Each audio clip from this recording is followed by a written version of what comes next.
Hey YouTube friends, welcome to my channel Create, Quilt and Make with Kate. I just wanted to show you one of the things that I had made a little while ago.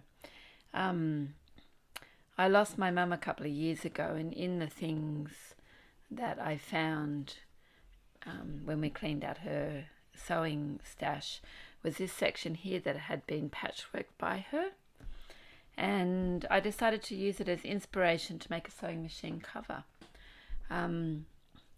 So the basic patchwork underneath is Mum's, and these pieces here I added to it. It turns out to be a bit of a sampler. So I've got some blanket stitch and layering of fabrics here. I've got some bullion knots. Down the bottom here I've got some different types of embroidery and sequins and beading. On this side here I have some more embroidery. Basically it was just a sampler to try out different techniques. I had this ribbon that kind of went with the same colour scheme, and so I stitched it on in a loopy fashion to sort of make this section here. This section here was felt circles that were stitched on and then beading around the outside. On the end here I did a variation on a log cabin and also added some cross stitch, so some poppies there on the end. On this side here, something that Mum had shown me was foundation piecing. Excuse me, and if you've never tried foundation piecing, it's worth a go. It's a really accurate way of making a patchwork type product in the end, and there's lots of different shapes that you can make. On the side here there's more embroidery. This one here has bullion knots and French knots and various stitches in French knots here, and then stitches on the top.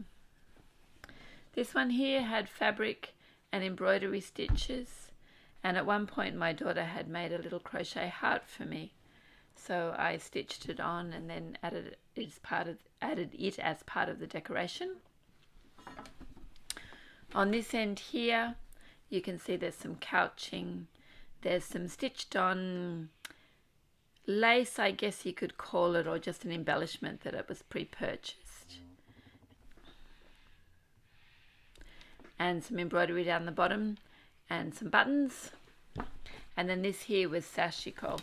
So this was one of my first goes at sashiko, which is a Japanese embroidery technique, and I also stitched on a strip of just embellishment that I bought at a local craft shop. On the top you can see I've done some English paper piecing, and these are all hexagons that have been stitched together.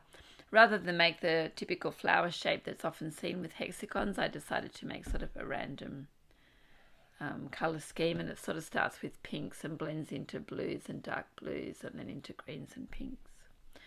And then I stitched all the panels together and bound the edges, and I use this as a sewing machine case.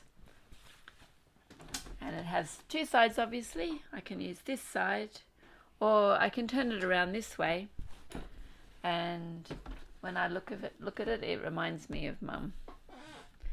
Anyway, sewing machine covers are a great way to try out a whole lot of techniques, because it doesn't matter if it's not perfect. All it has to do is keep the dust off your sewing machine. Anyway, thanks for joining me. We'll see you again soon.